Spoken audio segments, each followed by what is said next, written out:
Hello out there, everybody. Manny here at Area 503. And I hope you all have been well since our last video. Today, I got some interesting UFO sightings to show you guys, and I got some pretty cool recent UFO news. The first piece that I'd like to talk to you all about today was a recent sighting that occurred over western Washington of a strange UFO. Check this thing out. Whoa, what is that? It's kind of strange looking, don't you think? It looks like it's some sort of energy. But you know, with that purplish tint, it could be an infrared light that's being detected on the camera. And it looks like this thing is just bouncing around a little bit, or maybe even hovering there. It's really difficult to determine. It kind of looks like there's a beam shooting out of here, like it's scanning for something. Perhaps it's a forward-looking infrared or FLIR. And maybe it's a large military drone that's hovering. Maybe it's a smaller commercial drone that has some LEDs on it, although those generally don't look like this with a cone-like spray of light coming out of them, so I don't think that's it. I'm completely at a loss to explain this. I'm purely guessing that it's some kind of drone, and that's just because it reminds me of something man-made. It just looks like a drone or vehicle that's sending out some sort of beam or a laser of some kind. And I have to tell you guys, this isn't the first time I've seen a sighting like this. I reported on a UFO over Norway House, Canada back in episode 53. Let's take a look at these two sightings side by side. On the right is the Norway House footage, and on the left is the recent Western Washington footage. Look at the similarities between the two sightings. They have the same basic light structure, and they're the same color. I don't think it's a stretch to assume that these are both the same object, but what is it? I said earlier that I believe that this was something man-made, and I still do, but I just can't identify it, and the only reason I'm saying that is because of how this object is moving and how this light appears. But I could be completely wrong about that. This could totally be something alien, I just don't know. What do you guys think?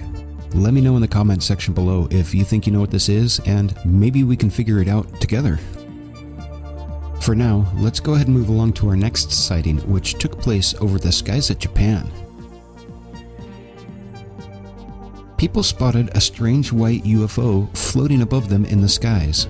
When the cameras were brought out to film and get a good zoom on this thing, it became apparent that this was some sort of balloon. And it appeared to have some sort of a structure dangling from the bottom of it. I know what you all are thinking, and it's what I thought when I first saw this. This has got to be some kind of weather balloon, right? But the Japanese Weather Service said it was definitely not one of theirs. Whose was it then? It definitely looks like a man-made balloon of some kind, and the structure on the bottom looks like it's holding some kind of apparatus. Whether it's instruments to survey and collect information, or to dispense something, it's impossible to tell. Either way, I find it quite alarming that something like this could float over an urban center and it wouldn't be noticed by anyone until a witness on the ground spotted it with the naked eye and reported it. With all of the other aircraft in the air, and satellites and radar imaging that we have access to, I find that just a little bit hard to believe.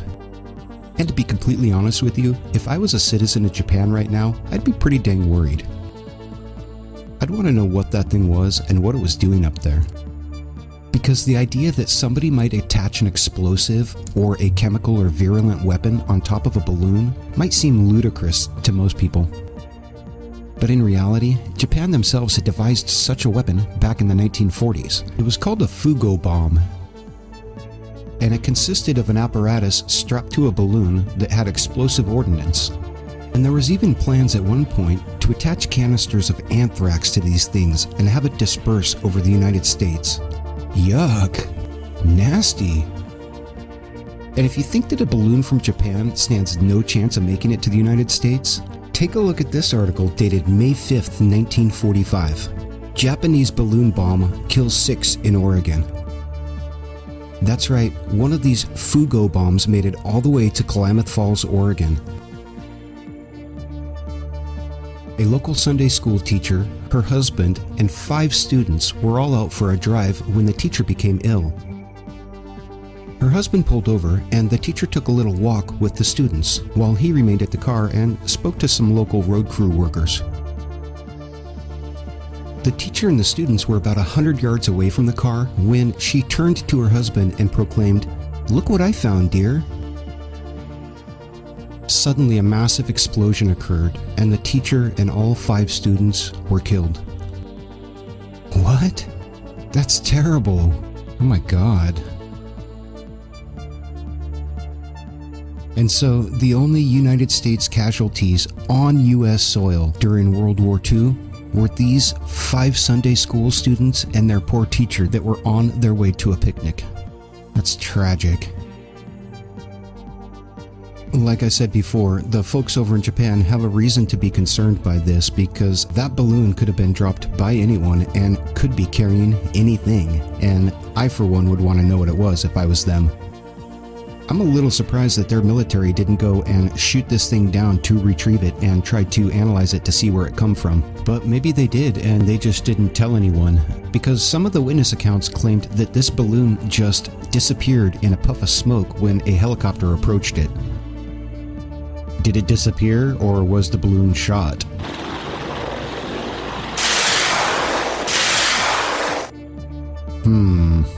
I guess we'll have to wait and see if any more information comes out about this, but I'm not holding my breath.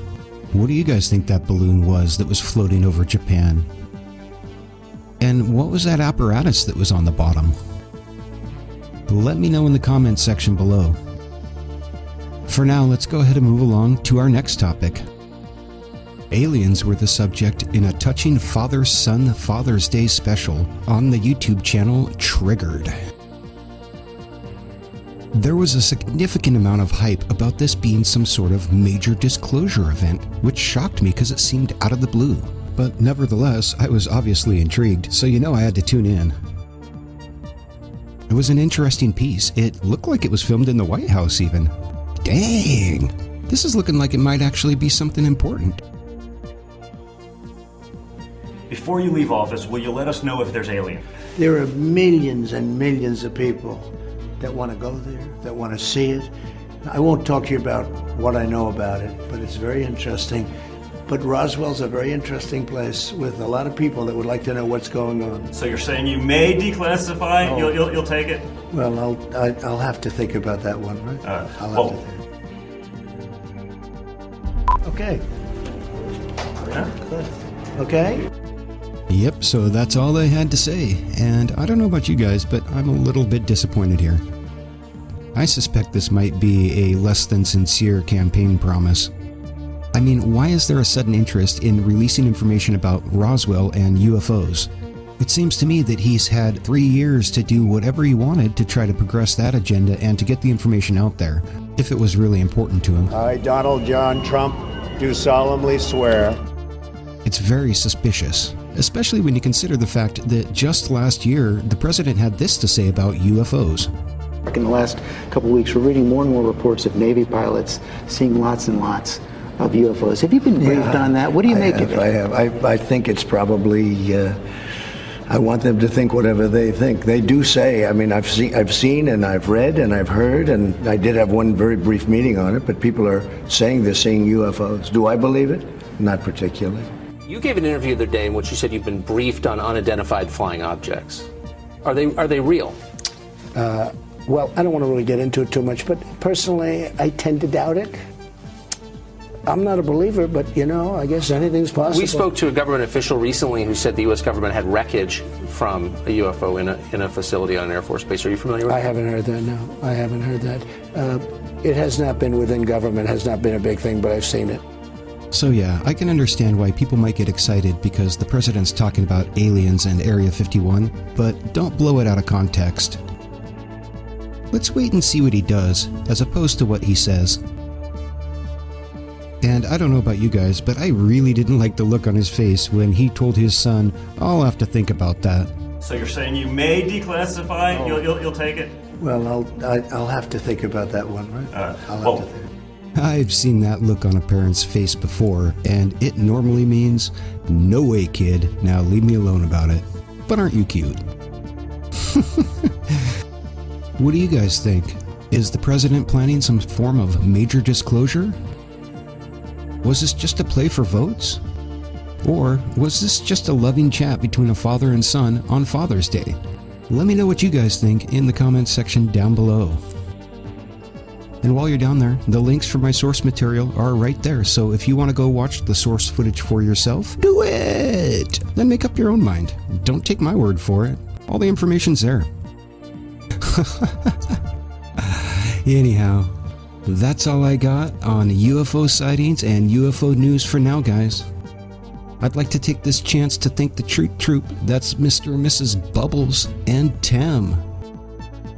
The troopers have decided to support the channel over on Patreon, and if you'd like to join the troop, you can by hitting the link for Patreon in the description down below. Your support keeps this channel going with views, donations, and by word of mouth. I appreciate every single one of you. Thank you guys. I'll catch y'all later.